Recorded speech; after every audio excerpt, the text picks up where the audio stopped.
ร้อมแล้วทั้งหมดเตรียมตัวกราบพระทำวัดเย็นค่ะทั้งหมดกราบพระพร้อมกันครับกราบกราบกราบกราบบารมีธรรมพ่อแม่ครูบาอาจารย์ครับ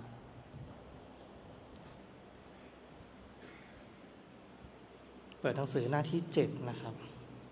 เปิดหนังสือหน้าที่7ทั้งหมดกล่าวคำบูชาพระรัตนตรัยพร้อมกันครับ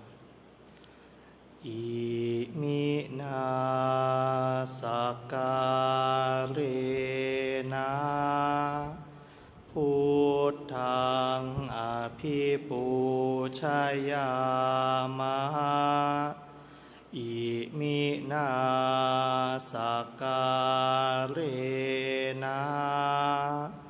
ธัมมังอภิปูชยามะอิมินาสการเรนะสังฆังอภิปูชยามะข้าพเจ้าขอนอบน้อมพระพุทธเจ้าผู้มีพระญาณอันหาที่สุดมิได้มีพระกรุณาเป็นที่อาศัยทรงทำลายมนทินมีพระหฤทัยมั่นคงอำนวยประโยชน์เกื้อกูลขอนอบน้อมพระธรรมอันประเสริฐเครื่องป้องกันภพขอนอบน้อมพระสงฆ์ผู้ปราศจากมลทินและเป็นบ่อเกิดคุณความดีอะระหังสัมมาสัมพุทโธภควาพระผู้มีพระภาคเจ้าเป็นพระอรหันต์ดับเพลิงกิเลสเพลิงทุกข์สิ้นเชิงตรัสรู้ชอบได้โดยพระองค์เองพุทธังภควันตังอภิวาเทมิข้าพระเจ้าอภิวาทพระผู้มีพระภาคเจ้าผู้รู้ผู้ตื่นผู้เบิกบานกราบสวากขาโตภควตาธัมโมพระธรรมเป็นธรรมที่พระผู้มีพระภาคเจ้าตรัสไว้ดีแล้วธัมมังนามัสสามิข้าพระเจ้านมัสการพระธรรมกราบสุปฏิปันโนภควโตสาวกสังโฆพระสงฆ์สาวกของพระผู้มีพระภาคเจ้าปฏิบัติดีแล้วสังฆังนามามิข้าพระเจ้านอบน้อมพระสงฆ์กราบหันธรรมยังพุทธสสะภควโตปุพพาคณมะการังกโรมาเซนะโมตัสสะภะคะวะโต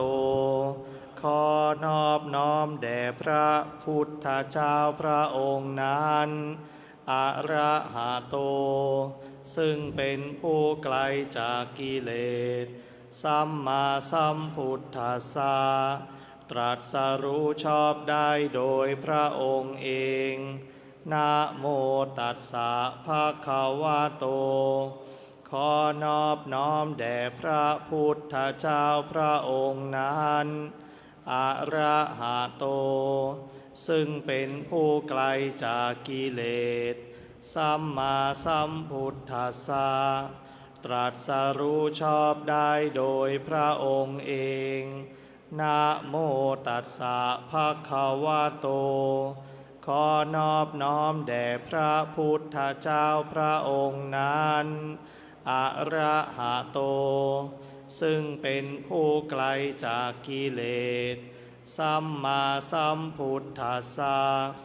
ตรัสรู้ชอบได้โดยพระองค์เองหันธรรมยังติสรณคมานังปะทังพนามะเสพุทธังสารนังคาชามิธัมมังสารนังคาชามิสังฆังสารนังคาชามิทุติยัมปิพุทธังสารนังคาชามิทุติยัมปิธัมมังสารนังคาชามิทุติยัมปิสังฆังสารนังคาชามิตาติยัมปิพุทธังสารนังคาชามิตาติยัมปิธัมมังสารนังคาชามิตาติยัมปิสังฆังสารนังคาชามิเปิดหนังสือไปที่หน้า12ครับ หน้า12หันธรรมยังปฏิจจสมุปาทธรรมเมสุอิทัปปัจจยตาทิธรรมปะทังพนามะเส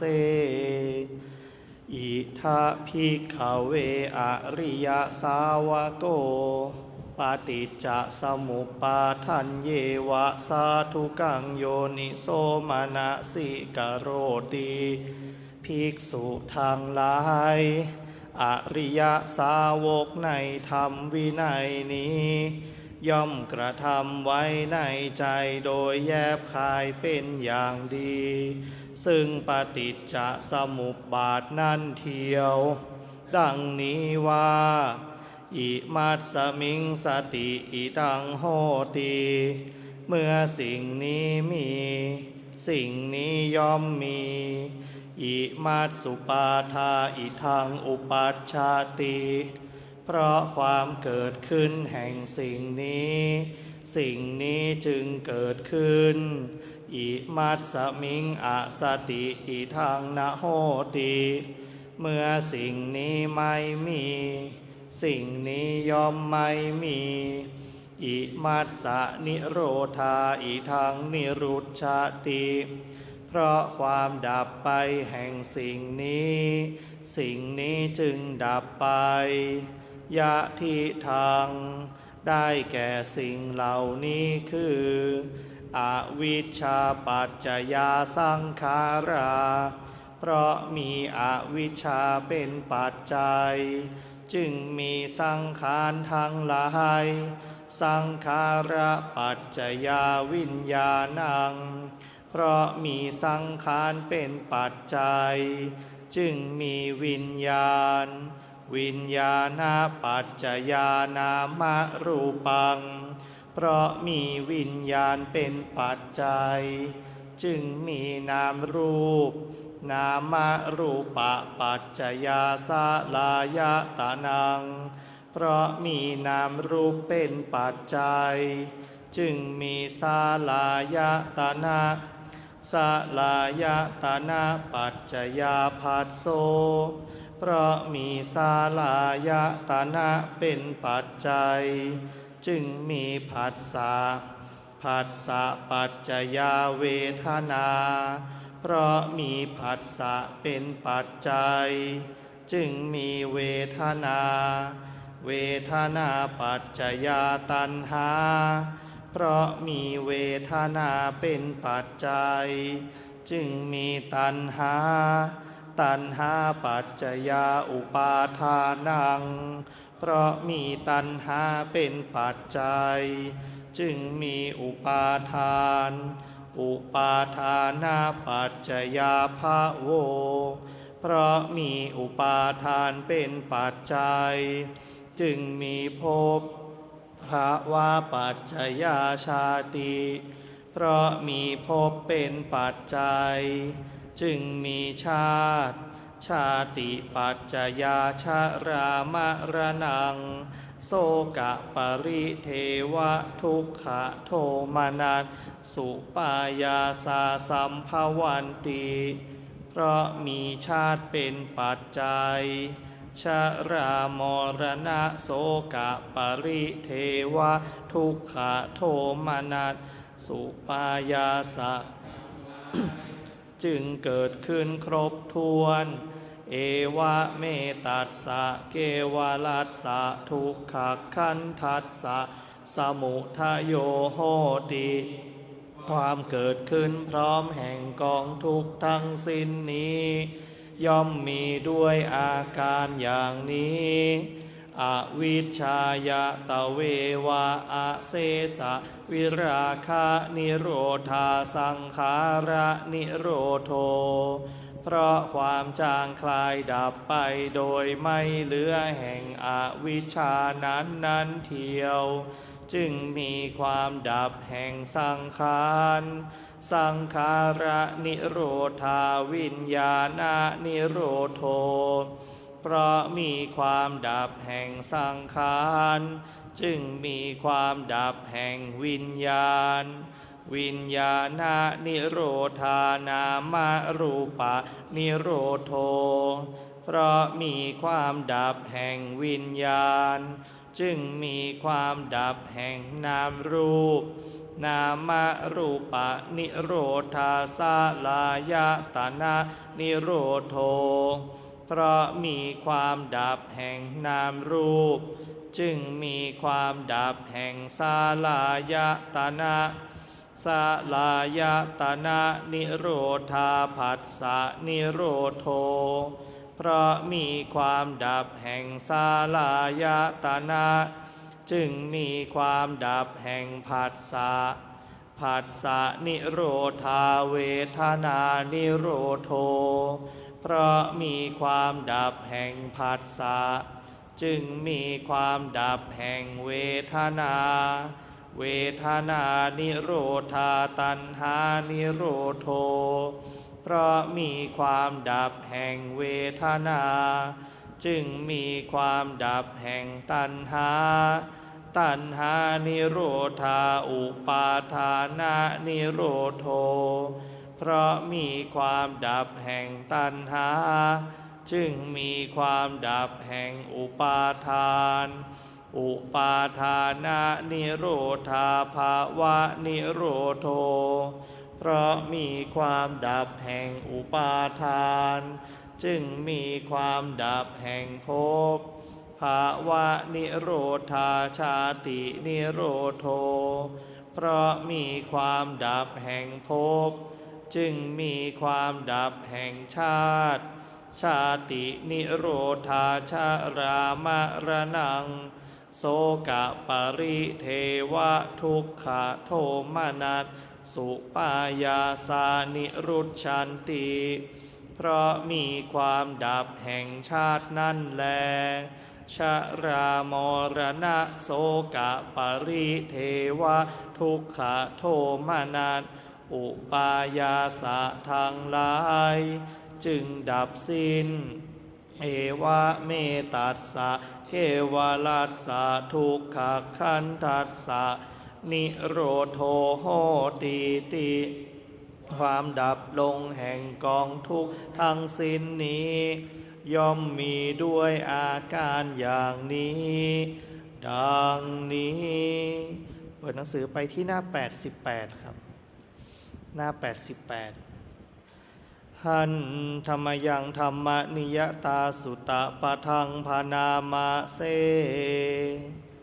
ข้าพระเจ้าได้ฟังมาจากพระผู้มีพระภาคเจ้าดังนี้ว่า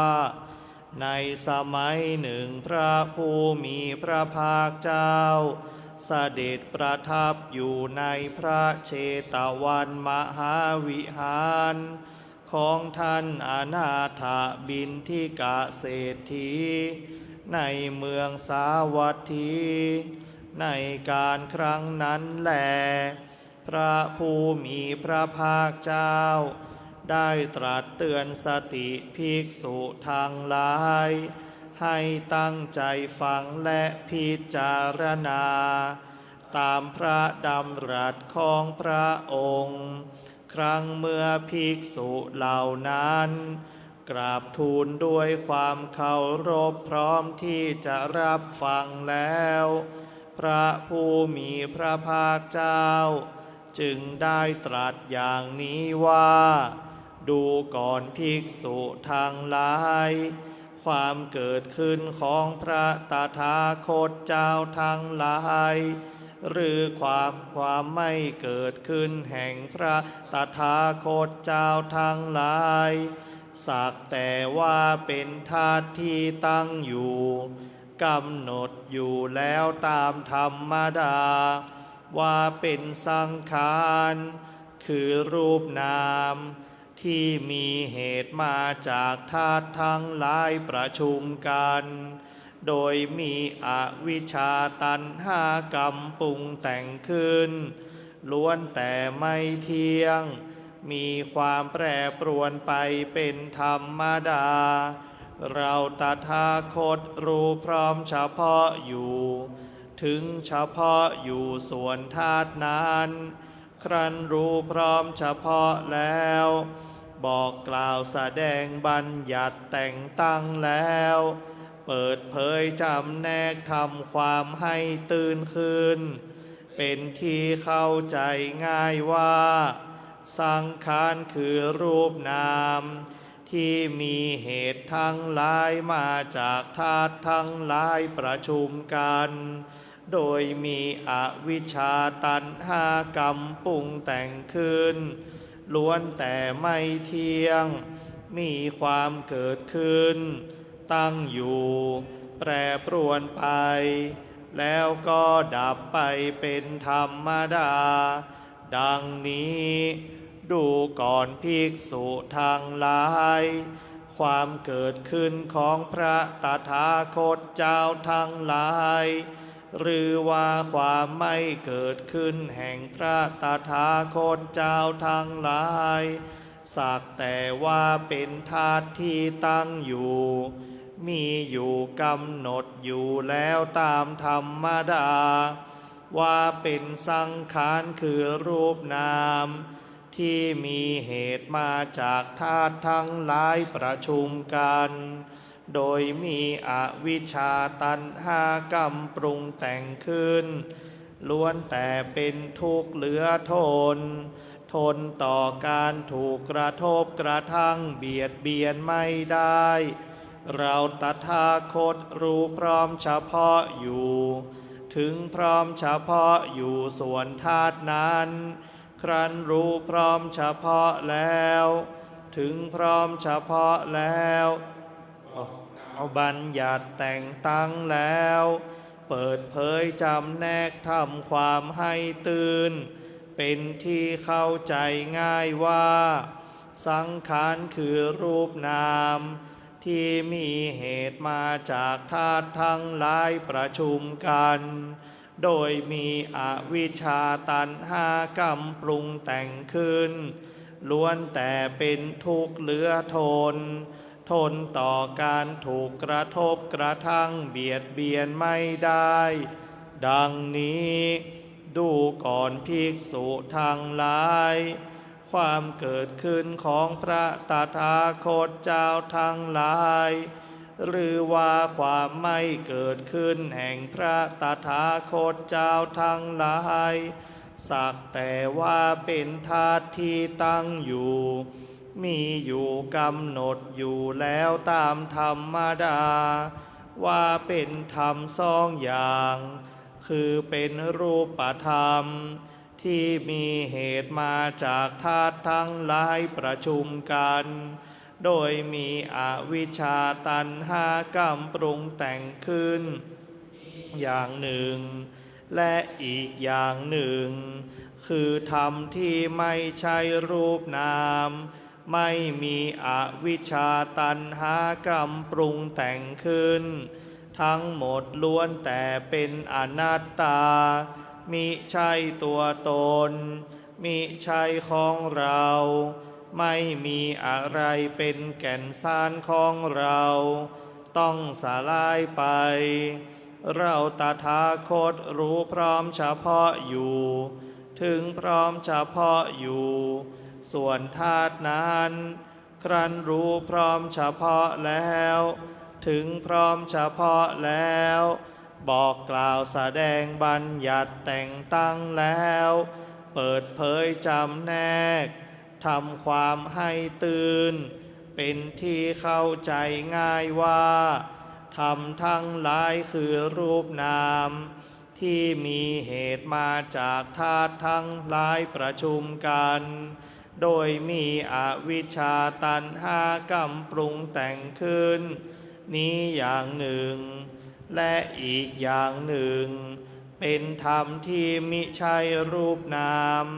ไม่มีอวิชชาตัณหากรรมปรุงแต่งขึ้นทั้งหมดล้วนแต่เป็นอนัตตามิใช่ตัวตนมิใช่ของเราไม่มีอะไรเป็นแก่นสารของเราต้องสลายไปดังนี้พระผู้มีพระภาคเจ้าได้ตรัสพระธรรมเทศนานี้จบลงแล้วภิกษุทั้งหลายเหล่านั้นก็มีใจยินดีเพลิดเพลินในพระธรรมเทศนาของพระผู้มีพระภาคเจ้าด้วยประการฉะนี้แลเมื่อใด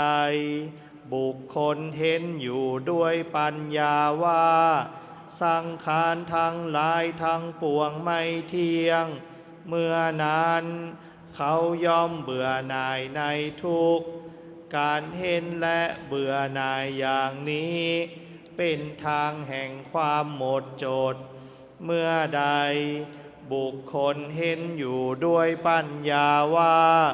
สังขารทั้งหลายทั้งปวงเป็นทุกข์เมื่อนั้นเขาย่อมเบื่อหน่ายในทุกข์การเห็นและเบื่ออย่างนี้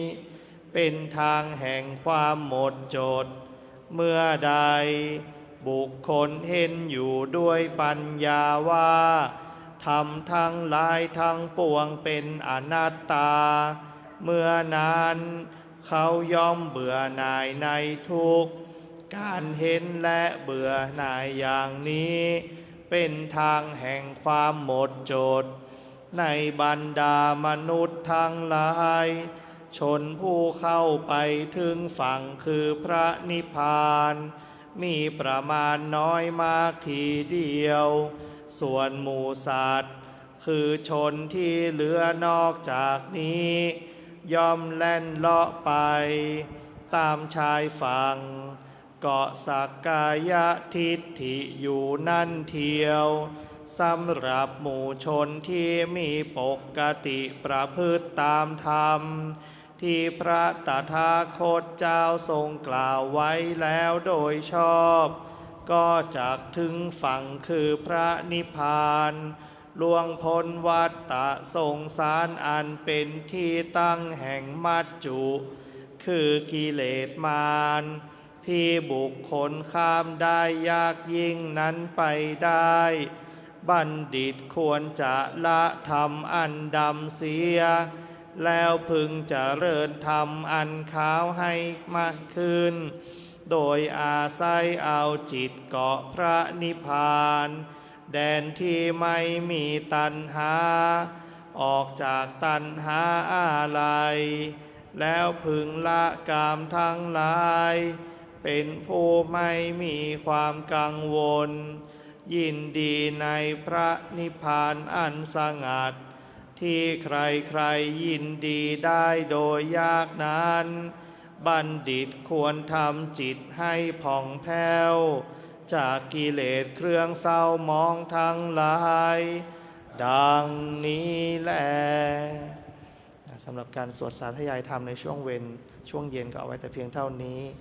นะครับก่อนที่เราจะนั่งสมาธิภาวนาให้เราผ่อนคลายอิริยาบถกันก่อนทำความรู้สึกตัวขณะขยับแขนขยับขาขณะขยับร่างกายให้สังเกตอารมณ์ที่มันเปลี่ยนแปลงเห็นไหมความสบายความสุขความทุกข์ที่มันเปลี่ยนแปลงเมื่อผัสสะใหม่เกิดเห็นไหมอารมณ์ก็เปลี่ยนเวทนาเปลี่ยนไปตามผัสสะเปลี่ยนไปตามการเคลื่อนเปลี่ยนไปตามการกระทบสัมผัสจับต้อง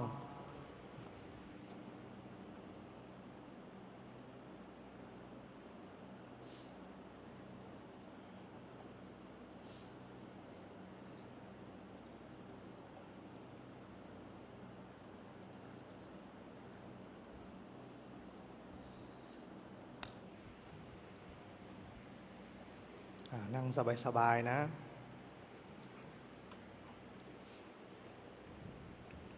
วันนี้ให้ลองฟังกันไปก่อนนะฟังดูก่อนก็พยายามเก็บเกี่ยวเอาให้ได้นะพยายามเก็บเกี่ยวไปเล็กๆน้อยๆจากที่เราเจริญสติปัฏฐานกันเห็นไหมมีฐานคือกายเวทนาจิตธรรมเนี่ยฐานทั้ง4เหล่านี้จริงๆมันคือการพิจารณาขันธ์5นะกายก็คือรูปขันธ์มีธาตุทั้ง4เห็นไหมก็เป็นหมวดหนึ่งในกายานุปัสสนาสติปัฏฐานนะหมวดของธาตุนะหมวดของธาตุหมวดของการพิจารณาธาตุเวทนาก็คืออารมณ์ก็คือขันธ์หนึ่งละเห็นไหมมีความสุขความทุกข์เฉยๆนะก็เป็นขันธ์หนึ่งนะที่เหลือก็คืออะไรจิตยังจะไปรู้วิญญาณขันธ์ยังจะไปรู้สิ่งที่เป็นสัญญาและสังขารอยู่สัญญาและสังขารเนี่ยอยู่ในหมวดจิตานุปัสสนาสติปัฏฐานนะจิตานุปัสสนาสติปัฏฐานคือนะมีเยอะแยะนะมีทั้งที่เป็นสมาธิไม่เป็นสมาธิมีราคะโทสะโมหะไม่มีราคะโทสะโมหะให้รู้นั่นนั่นคือสภาวะของจิตนะคือเจตสิกนะจิตคือเจตสิกเห็นเจตสิกจึงจะเห็นจิตเจตสิกคืออารมณ์ที่ปรุงแต่งจากจิตโดยปกติทั่วไปนะจิตแค่กระทบนะจิตเข้าไปรับรู้คือจบนะแต่สิ่งที่ตามจากการรับรู้มารู้อะไรเห็นอะไรรู้สึกอะไรนะเกินจากนั้นคือเรียกว่าเจตสิกสิ่งที่ถูกรู้ทั้งหลายถูกแปลสภาพไปเป็นเจตสิกคือเป็นจริงในโลกนะปรมัตถธรรม4นะมีจิตเจตสิกรูปนิพพานจิตเจตสิกรูปอันนี้คือขันธ์5ให้เรารู้ว่าเนี่ยขันธ์5มันมีอยู่ทำงานอยู่และนิพพานคือพ้นจากจิตเจตสิกรูปเหล่านี้ถ้าไม่ใช่3อย่างนี้นั่นคือนิพพานฉะนั้นเราไม่ต้องไปเสาะแสวงหานิพพานไม่ต้องไปเสาะแสวงหาการหลุดพ้นแค่รู้อยู่กับว่าเราติดอะไรอยู่นั่นก็คือเราอุปทานต่ออะไรอยู่นะเหมือนพระธรรมเทศนาแรกเห็นไหมธรรมจักรกัปปวัตตนสูตรพระพุทธเจ้าพูดถึงอะไรการไม่เข้าไปหาส่วนสุดของทั้งสองฝั่งมัชฌิมาปฏิปทาคือทางสายกลางนะมรรคใช่ไหมคือการแสดงมรรคนะมีอะไรความเห็นชอบความดำริชอบการพูดจาชอบการกระทำชอบการเลี้ยงชีวิตชอบความเพียรชอบความระลึกชอบความตั้งใจมั่นชอบอันนั้นคือมรรคมีองค์8เห็นไหมอันนี้คือทางดำเนินนะเป็นทางสายกลางทำแบบนี้อยู่ในกรอบนี้เรียกว่าทางสายกลางอยู่ตรงนี้เรียกว่าทางสายกลางแต่ทีนี้อะไรคือส่วนสุดล่ะนะอะไรคือส่วนสุดในธรรมจักรพระพุทธเจ้ายกให้ถึงอะไรความสบายแบบปุถุชนและความตึงเกินไปเห็นไหมหย่อนเกินไปตึงเกินไปอันนี้คือที่แสดงในธรรมจักรกับปวัตตนสูตรไม่หย่อนเกินไปไม่ตึงเกินไปฉะนั้นกลางๆอยู่พอดีกลางๆอยู่ในพอดีและทำคู่เหล่านี้พระพุทธเจ้าแสดงไว้หลายที่มากนะแสดงไว้หลายที่มากอย่างเช่นในเรื่องของสมาธิถ้าในสมาธิก็คือรูปฌานและอรูปฌานแม้รูปกับอรูปแต่ตรงกลางอยู่ตรงไหนตรงกลางคือพ้นจากฌานที่4หรือสัมมาสมาธิขั้นที่4ก็คืออะไรอุเบกขานะมีอุเบกขาและเอกคตาคือสภาวะที่จิตตั้งมั่นนะเป็นสมาธิเป็นผู้รู้แล้วมีการวางเฉต่ออะไรวางเฉยต่อรูปนามกายใจเห็นไหมรูปนามกายใจวางเฉยต่อขันธ์5แต่จะไปอีกฝั่งหนึ่งไหมไม่ไปฝั่งอรูปคือฝั่งที่เป็นนามธรรมล้วนๆไปยึดเอาว่างนะอากาสานัญจายตนะไปยึดเอารู้วิญญาณัญจายตนะนะไปยึดเอาสิ่งเหล่านี้ยึดเอาความว่างยึดเอาความไม่มียึดเอารู้ยึดเอาสัญญาก็ไม่ใช่สัญญาก็ไม่ใช่อันนี้ก็คือไปอีกฝั่งหนึ่งแล้วนะเกินตรงกลางละอันนี้คือในพูดถึงในเรื่องของสมาธิเห็นไหมถ้าอยู่ตรงกลางก็แค่อะไรจบจาก4แต่ไม่ไป5เห็นไหมจบจาก4แต่ไม่ไป5ในโลกธรรมก็พูดเหมือนกันเห็นไหมโลกธรรมก็พูดเหมือนกันลาภไม่มีลาภเสื่อมลาภนะมีกับไม่มี เห็นไหมเป็นความมีกับความไม่มีในมหาสติปัฏฐานเหมือนกันนะพูดถึงการเจริญอะไรอย่างเช่นอานาปานสติเห็นไหมมีหายใจเข้าและมีหายใจออกมีสุขมีทุกข์อย่างเงี้ยเห็นไหมอันนั้นคือส่วนสุดทั้งนั้นทั้งหมดเหล่านั้นคือส่วนสุดถามว่าระหว่างหายใจเข้าเมื่อหายใจเข้าสิ้นสุดก่อนที่จะหายใจออกเห็นไหมมันมีสิ่งที่ว่างอยู่มันมีช่องว่างอยู่นะมันมีช่องว่างระหว่างอยู่เรียกว่าช่องว่างระหว่างอยู่แม้แต่นิ้วมือของเราเห็นไหมไม่ได้ติดกันเป็นผังผืดเหมือนกบนี่ใช่ไหมมีช่องว่างระหว่างอยู่แม้เรามีสองข้างแสดงว่ามีตรงกลางอยู่อันนี้ก็คือความเป็นกลางอันนี้คือความเป็นกลางนะให้เราได้เห็นว่าเนี่ยเป็นกลางมันเป็นอย่างเงี้ยไม่เข้าไปหาส่วนสุดของทั้งสองฝั่งทีนี้มาสู่การปฏิบัติยังไงล่ะเราพิจารณายังไงเห็นไหมในมหาสติปัฏฐานพิจารณากายภายในกายภายนอกใช่ไหมพิจารณากายในกายอยู่ทั้งภายในและภายนอกพิจารณาเห็นธรรมคือความเกิดขึ้นในกายพิจารณาเห็นธรรมคือความเสื่อมไปในกายพิจารณาเห็นธรรมคือความเกิดขึ้นและความเสื่อมไปในกายเห็นไหมไม่ว่ากายภายในกายภายนอกก็มีอะไรเป็นอนิจจังมีการเกิดมีการดับมีทั้งการเกิดและการดับนะมีการเกิดมีการดับมีทั้งการเกิดและการดับอันนี้กายภายในกายภายนอกเวทนาเหมือนกันอารมณ์ก็เหมือนกันอารมณ์ภายในอารมณ์ภายนอกมีลักษณะเดียวกันคือมีเกิดมีดับแล้วก็มีเกิดดับไม่ว่าจะเป็นเวทนาเป็นอารมณ์ที่เกิดจากเหตุปัจจัยข้างนอกมีอามิตรเนี่ยมีเหตุปัจจัยข้างนอกมากระตุ้นก็มีเกิดมีดับมีเกิดและดับเวทนาที่ไม่ได้อาศัยปัจจัยภายนอกมากระตุ้นมาทำให้เกิดก็มีลักษณะของการปรากฏขึ้นเกิดขึ้นมีความลักษณะของความเสื่อมไปนั่นคือดับไปมีทั้งลักษณะของความปรากฏขึ้นและความเสื่อมไปก็คือเกิดดับเห็นไหมในทุกฐานเป็นเหมือนกันหมดในขณะที่เราพิจารณาฐานอยู่อย่างเงี้ยนะถ้าเชื่อตามคำพูดของครูบาอาจารย์นะอย่างใจหลวงปู่ดุลให้บอกจิตเห็นจิตอย่างแจ่มแจ้งคือมรรคจิตเห็นจิตอย่างแจ่มแจ้งคือมรรคนะคือมรรควิธีผลของจิตเห็นจิตอย่างแจ่มแจ้งคือนิโรธคือการดับทุกข์ทีนี้มันเปรียบเสมือนอะไรนะท่านก็เคยยกตัวอย่างอีกว่าเหมือนเราส่องกระจกแต่เราไม่ได้เป็นตัวที่เห็นนะเราอยู่ระหว่างภาพสะท้อนนั้นเห็นไหมไอ้ภาพที่อยู่ในกระจกนั่นน่ะคือขันธ์ห้าถูกตีกรอบขึ้นมาว่าจะต้องอยู่ตรงนี้เท่านั้นแต่ไอ้ตัวเราข้างนอกเนี่ยเห็นไหมอันนี้คือข้างนอกคือนอกขันธ์ห้าพอตัวที่นอกขันธ์ห้ารู้ไหมเห็นไหมเห็นตัวที่อยู่ในกระจกไหม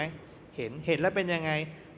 นะเกิดความสุขความทุกข์มีอารมณ์เข้าไปเกี่ยวมีการปรุงแต่งมีความจำได้หมายรู้เห็นไหมมีเจตสิกคืออารมณ์ที่ปรุงแต่งจิตเห็นไหมเห็นละแล้วก็เกิดการปรุงแต่งตาม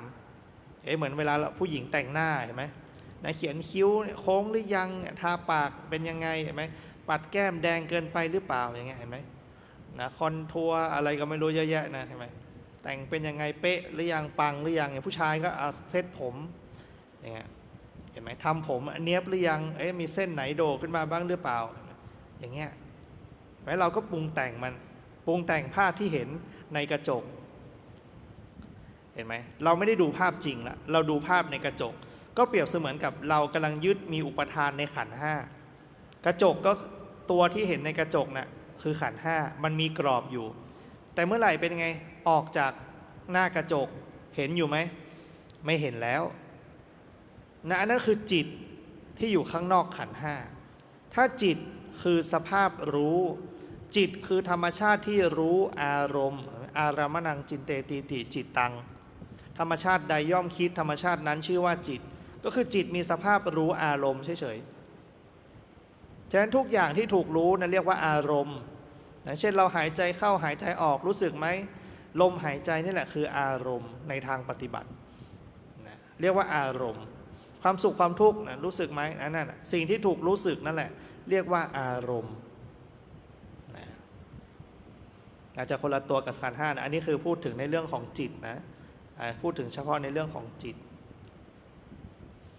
นะเมื่อจิตมันออกจากกระจกมาเห็นไหมปัญญามันเกิดขึ้นแล้วว่าอะไรไอ้กระจกนั้นมันไม่ใช่เราไอ้ที่อยู่ในกระจกนะไม่ใช่เราแม้จะเหมือนตัวเองก็ตามเห็นไหมเพราะอะไรมีการรับรู้เห็นมีการรับรู้มีอารมณ์เข้าไปร่วมเห็นไหมมีรูปเวทนาสัญญาสังขารวิญญาณครบเลยนะเหมือนตัวข้างนอกเลยนะแต่มันโดนตีกรอบอยู่แค่ในกระจกนะแต่เมื่อไหร่ที่เราเดินออกจากกระจกเป็นไงเป็นอิสระเห็นไหมพ้นละไม่ต้องไปส่องแล้วไม่ต้องไปดูแล้วไม่มีอารมณ์กับภาพที่อยู่ในกระจกแล้วเห็นไหมอันนั้นคือสภาวะที่จิตที่อยู่ข้างนอกขันธ์ห้าสภาวะที่รู้สภาวะรู้ที่อยู่นอกขันธ์ห้ามันจึงเป็นธาตุรู้มีอิสระไม่มีกรอบแต่ไอจิตไอวิญญาณขันธ์เนี่ยมันอยู่ในกรอบเป็นรู้เหมือนกันแต่รู้ในกรอบเท่านั้นรู้ในกระจกเท่านั้นแต่พอตัวจริงออกจากกระจกปุ๊บอันนั้นแหละคือที่เราปฏิบัติกันเห็นไหมเวลากายมันระงับอย่างเงี้ยเห็นไหมกายระงับละวิตกวิจารไปแล้วละปิติละสุขแล้วเห็นไหมอยู่กับอะไรอุเบกขาแล้วก็มีเอโกที่ภาวะหรือสภาวะของสมาธิสภาวะของจิตที่ตั้งมั่นขึ้นเด่นดวงขึ้นมาธรรมอันเอกก็ผุดขึ้นเห็นไหมล่ะอันนั้นมันแค่ขันธ์ห้าไอตัวรู้เนี่ยเห็นไหมธรรมธาตุเนี่ยธาตุรู้มันอยู่ข้างนอกแล้วทีนี้ปัญญาอะไรที่เกิดขึ้นเห็นตามความเป็นจริงว่านั่นสักแต่ว่าขันธ์ห้าแยกความเป็นเราออกจากขันธ์ห้าแล้วเห็นขันธ์ห้าทำงานนะถ้าใครที่เห็นขันธ์ห้าทำงานน่ะการแยกรูปแยกนามแยกความเป็นเราออกจากขันธ์ห้าน่ะจะเกิดขึ้นตลอดละนะจะเกิดขึ้นเนืองละนะถ้าใครแยกออกตรงนี้ได้นะถ้าใครเห็นขันธ์ห้าทำงานนะมันจะแยกออกเลยว่าขันธ์ห้าไม่ใช่เรานะกายใจไม่ใช่เรารูปนามไม่ใช่เรามันทำงานของมันเองไม่รูปก็คือธาตุทั้ง4ที่มาประชุมกันเนี่ยเมื่อกี้เห็นไหมมันคือธาตุมาประชุมกันนะขันธ์ห้ามีลักษณะเป็นยังไงอนิจจังคือไม่เที่ยงแปรปรวนก็มีประชุมแล้วก็มีเลิกประชุมเห็นไหมประชุมกันได้แป๊บหนึ่งเลิกละพอไหนก็เหมือนอะไรเกิดละเกิดเวลาประชุมกันก็คือเกิดเวลาดับก็คือเลิกประชุมเห็นไหมมันคือธาตุมันคือขันธ์ต่างๆมาประชุมรวมกันเฉยๆมาประกอบกันให้มันเป็นรูปเป็นร่างเป็นตัวเป็นตนเฉยๆนะให้มันเป็นรูปเป็นร่างอันนั้นคือการประชุมกันแต่ท้ายที่สุดงานเลี้ยงย่อมมีวันเลิกลานะมันก็เลิกประชุมของมันเอง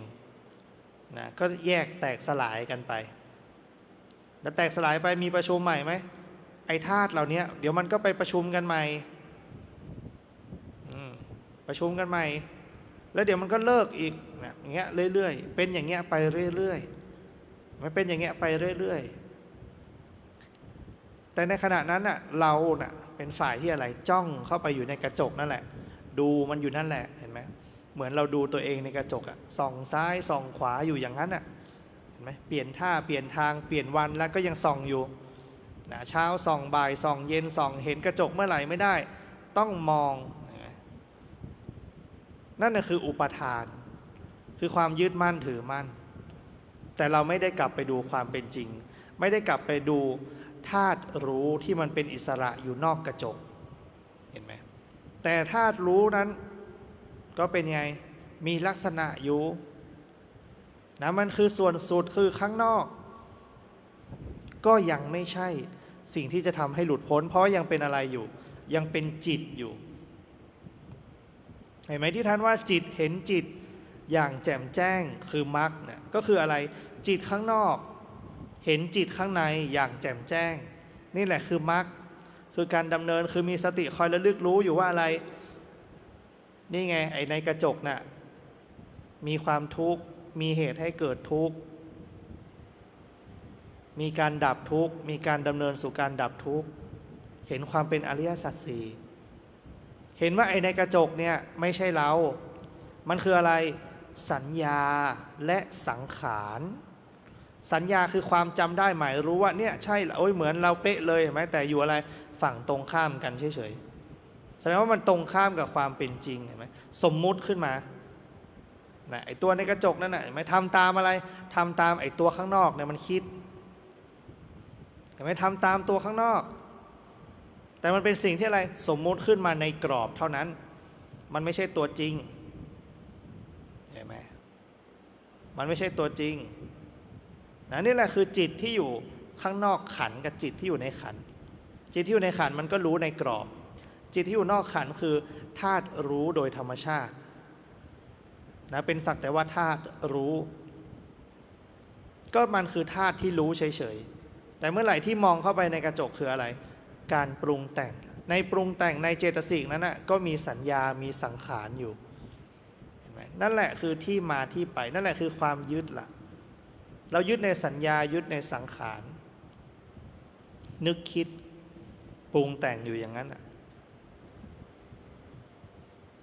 นั่นนี่คือลักษณะโดยสภาวะเห็นไหมมันทำงานอย่างเงี้ยเรื่อยๆเรื่อย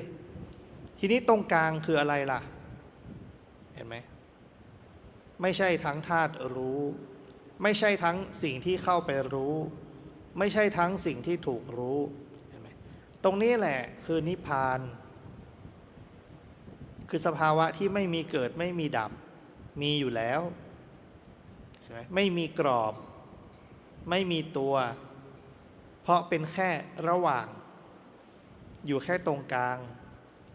เห็นไหมไม่มีอะไรจริงๆเราสัมผัสอาการเหล่านี้อยู่ตลอดเวลานะเมื่อสิ่งแรกดับไปก่อนที่จะเกิดสิ่งที่สองเนี่ยมีความว่างอยู่มีระหว่างอยู่เห็นไหม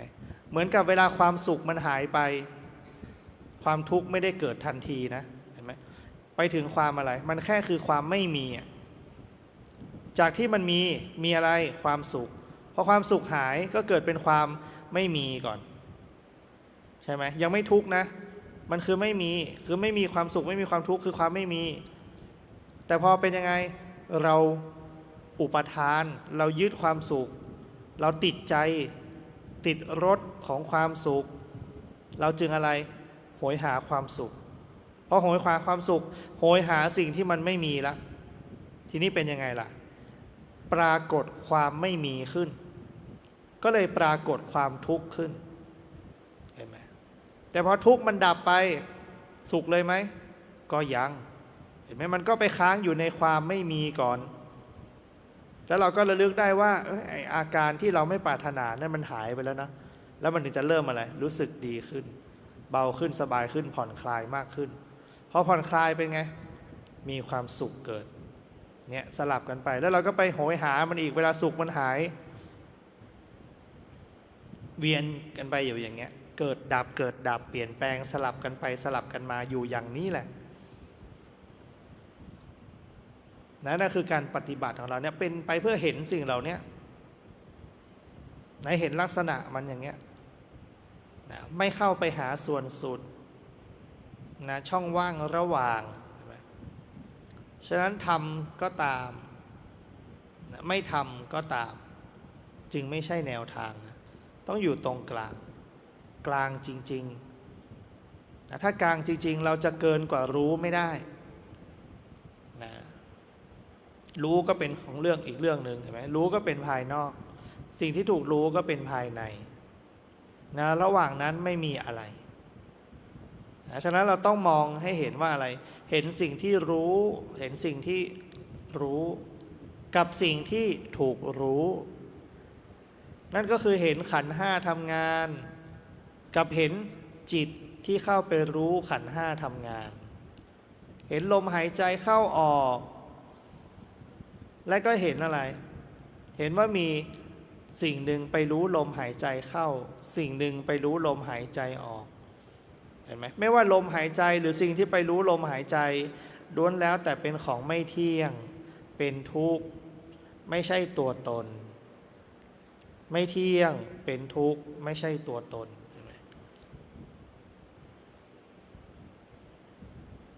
เนี่ยลักษณะมันจะไปอย่างเงี้ย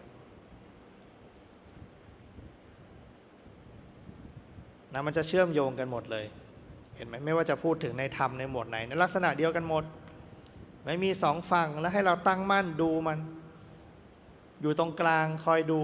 อยู่ตรงกลางปุ๊บไม่สุขไม่ทุกข์แล้วอยู่ตรงกลางปุ๊บไม่ดีไม่ชั่วแล้ว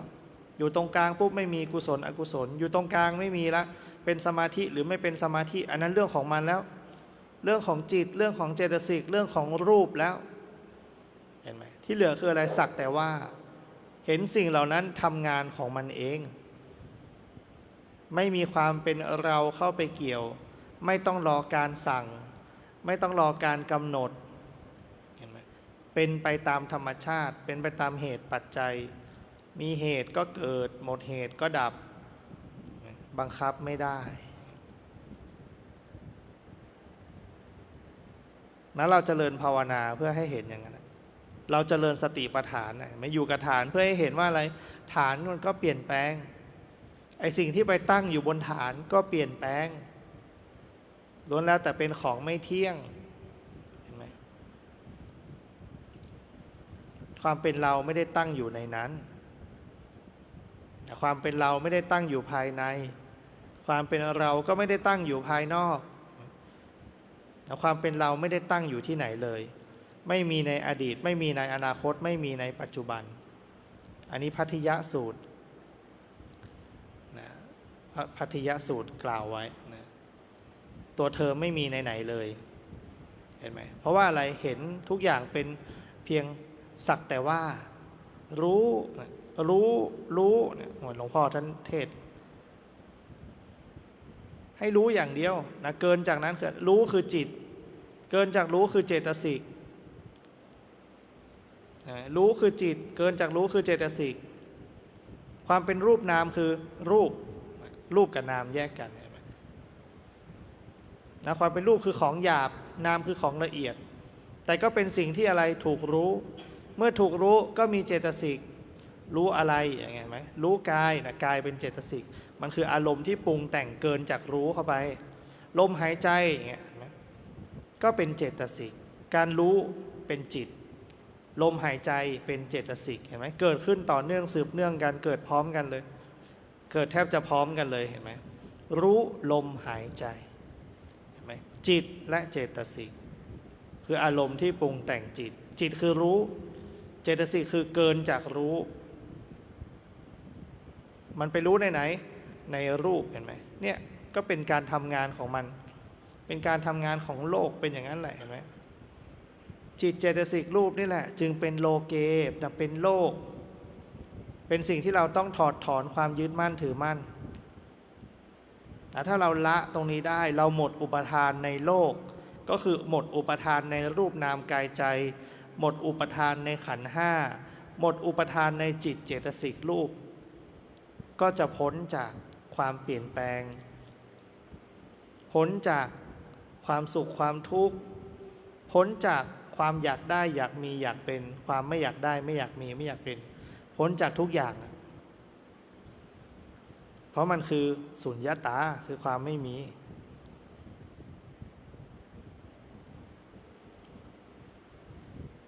นะเวลาเราเจริญภาวนานั่นแหละอันนั้นปลายทางแล้ว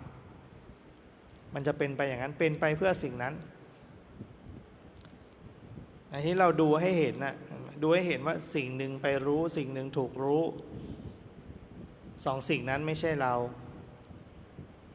สิ่งหนึ่งไปรู้สิ่งหนึ่งถูกรู้สองสิ่งนั้นไม่ใช่เรา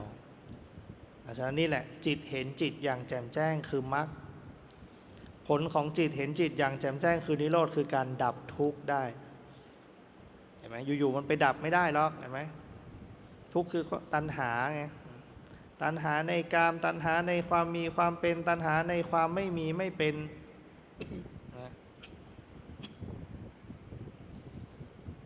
ตัณหาเกิดจากอะไรจิตเจตสิกรูปเมื่อหมดปัญหาคือหมดความยึดหมดจิตเจตสิกรูปนะก็คือนิพพานอย่างเงี้ยนะฉะนั้นเราไม่ต้องวิ่งไปหาอะไรนะทำสิ่งที่มีนะดูสิ่งที่มีให้เข้าใจอย่างแจ่มแจ้งเห็นไหมนะดูสิ่งที่มีให้เข้าใจอย่างแจ่มแจ้งดูให้ทะลุปุโปร่ง นะอย่ามัวแต่ส่องกระจกเพลินนะอย่ามัวแต่ส่องกระจกเพลินต้องรู้ว่านี่เรากำลังส่องอยู่กระจกนะติดอยู่ในกรอบอยู่นะไม่ยอมเป็นอิสระสักทีนะเมื่อไหร่ออกจากกระจกปุ๊บนะเป็นอิสระทันทีเป็นอิสระก็เป็นจิตหนึ่งนะเห็นไหมแต่ถ้าเราไม่เห็นว่าเนี่ยมันก็มีอย่างหนึ่งไปเป็นอิสระของมันละเห็นไหมอันนั้นคือนอกขันละปัญญาก็เกิดไอ้ขันไม่ใช่เราละเห็นไหมพอขันไม่ใช่เราปุ๊บไอ้ตัวที่เป็นอิสระก็เป็นอิสระของมันอย่างนั้นอยู่โดยรอบเห็นไหมอยู่โดยรอบมีอยู่แล้วในธรรมชาติเป็นของธรรมชาติอีกแล้วเห็นไหมล่ะมันคืออีกฝั่งหนึ่งอีกสุดหนึ่งเท่านั้นเองนะฉะนั้นไม่เข้าไปหาส่วนสุดของทั้งสองฝั่งนะไม่เข้าไปหาส่วนสุดของทั้งสองฝั่งใช้เวลาปฏิบัติก็รู้นะจิตหลงก็รู้นะจิตเพ่งก็รู้นะเริ่มต้นตรงนี้ก่อนนะเวลาหลงไปหลงจากฐานก็รู้ถ้าฐานเราคือลมหายใจเวลาไปรู้อย่างอื่นที่ไม่ใช่ลมหายใจนะพิจารณาสิอันนี้ไม่ใช่ลมหายใจแล้วนะเราต้องสอนมันด้วยอันนี้ไม่ใช่ลมหายใจแล้วใช้ข้างในสอนได้เลยใช้จิตนี่แหละอบรมมันพออบรมมันเดี๋ยวมันเกิดปัญญามันก็ค่อยๆเรียนรู้ไปจิตบางคนจำง่ายจิตบางคนจำยากอย่างเงี้ยนะตามสภาพนะตามความเพียรตามอินทรีย์ตามพละศรัทธาวิริยะสติสมาธิปัญญาเพียรมาแบบไหน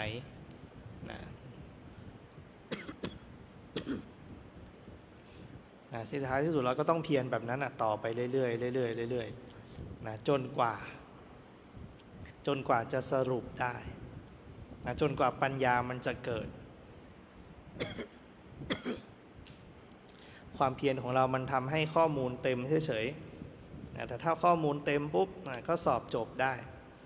สอบจบนั่นแหละคือการสรุปมาเป็นปัญญาและเป็นความเข้าใจของเราทั้งหมดจบได้ก็จบไปเห็นไหมรับปริญญาไปเลย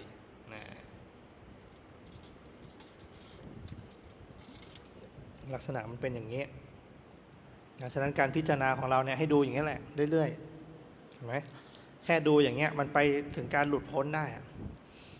ดูอย่างเงี้ยไปถึงการพ้นทุกข์ได้ไม่ต้องทุกข์ละเห็นไหมทุกข์อยู่ส่วนทุกข์เห็นไหมไม่ได้อยู่ในเราไม่หยิบไม่จับไม่เอาขึ้นมาเห็นไหมเป็นของที่วางได้สุขทุกข์เนี่ยจริงๆแล้วมันเป็นของที่วางได้วางเฉยต่อมันได้สุขทุกข์ดีชั่วกุศลอกุศลวางได้หยาบละเอียดเลวประณีตที่ไกลที่ใกล้ในอดีตในอนาคตในปัจจุบันวางได้หมดแหละเพราะมันเป็นของธรรมชาติมันเป็นของธรรมชาติเท่านั้นไม่ใช่ของเราแต่ด้วยความไม่รู้นั่นแหละเราไปหยิบไปจับไปเอามาไปหยิบไปจับไปเอามาความเป็นตัวตนก็เกิดความหวงแหนก็เกิดความอาลัยหาก็เกิดฉะนั้นให้เรารู้เท่าทันสิ่งเหล่านี้เวลาเจริญสติปัฏฐานเนี่ยให้มันไปถึงวิปัสสนาอย่าเอาแต่ความสงบเห็นไหมก็ติดอยู่แค่ฝั่งนึงฝั่งสงบเท่านั้น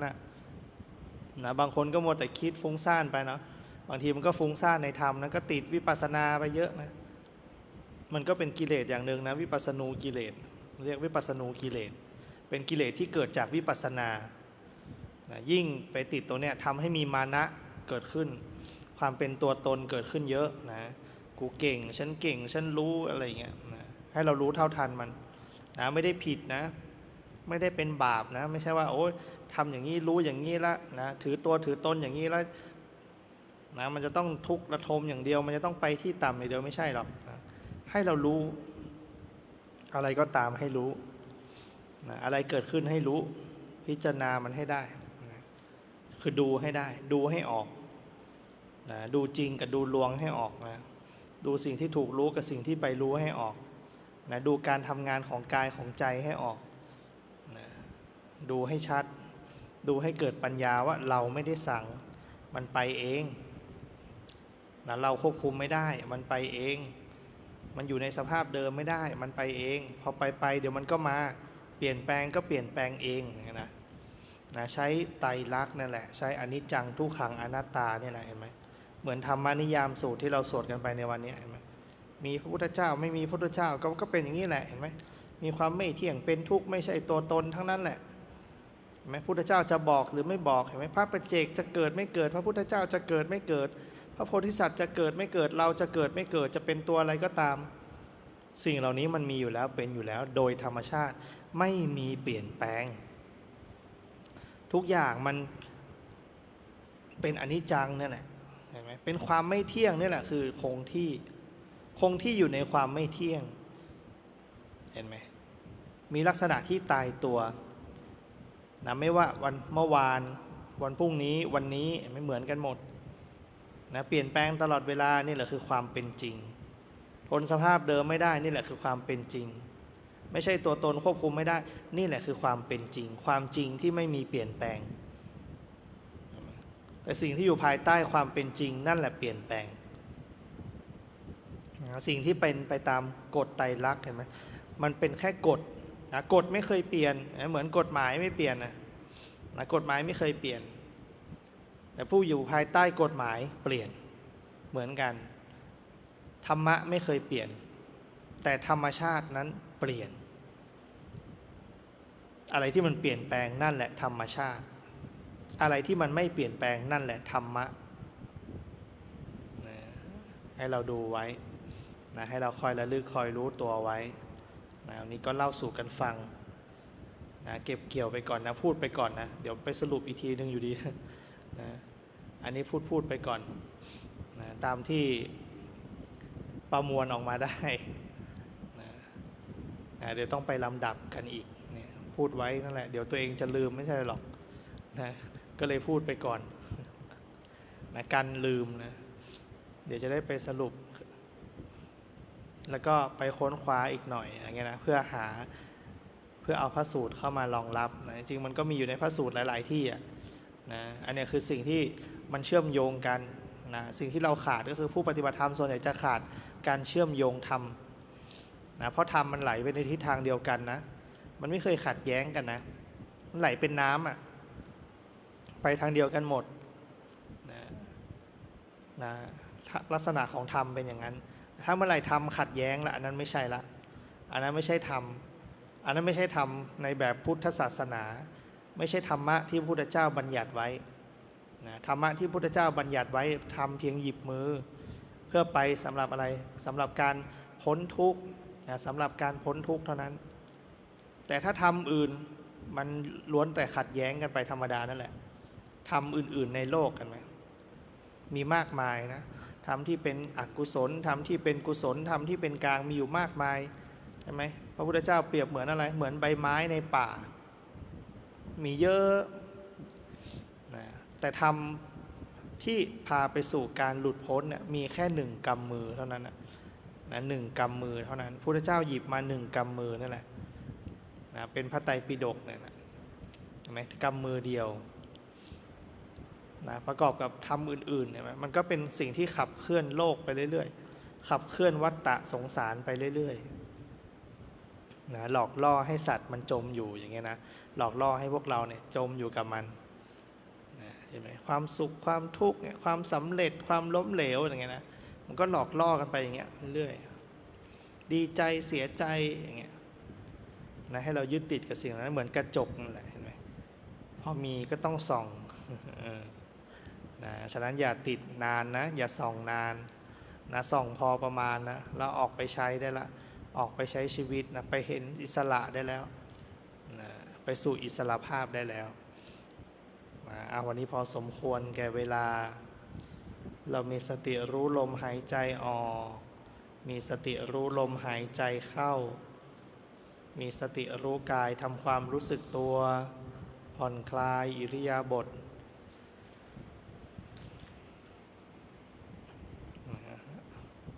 ลำดับต่อไปเราจะได้แผ่เมตตาร่วมกันครับพุทโธกัมมัฏฐาโมกัมมะจุติสัมพุทโธกรรมอันใดที่ข้าพเจ้าได้เคยประมาทล่วงเกินไปแล้วนั้นขอโปรดอโหสิกรรม ซึ่งกันและกันด้วยอำนาจแห่งพระพุทธเจ้าเถิดปัตโตเมตังปรชีวินังสุขโตจุติจิตตะเมตตานิพพานังสุขโตจุติอิมังตานากัมมังนิพพานาปัจจายโยโหนตุโนอิมังศีลากัมมังนิพพานาปัจจายโยโหนตุโนนิจจังอิภาวานากัมมังนิพพานปัจจายโยโหนตุโนนิจจังยังกินเจกุสากาตาปังกัมมังสัพเพหิกาเตกะตังปุญญังโนอานุโมตันตุสุนันตุพนโตเยเตวาอัสสามิงทานอาทิกาตาติคายุกาสาตาหนตุสัพพสัตตาสุขีอัตตานังปริหารันตุมาตาปิตาสุขีตาทุกขาปามุนจันตุสัพเพยาติกาสุขีตาหนตุปามุนจันตุสัพเพอายาติกาสุขีตาหนตุปามุนจันตุสัพเพปิสาสัพเพยัคขาสัพเพเปตสุขีตาหนตุทุกขาปามุนจันตุสัพเพนักขัตตาสุขีตาหนตุปามุนจันตุสัพเพเตวาสุขีตาหนตุทุกขาปามุนจันตุสัพเพอาจาริปัจจายาสุขีตาหนตุทุกขาปามุนจันตุสัมปตินังสามิจฉันตุโว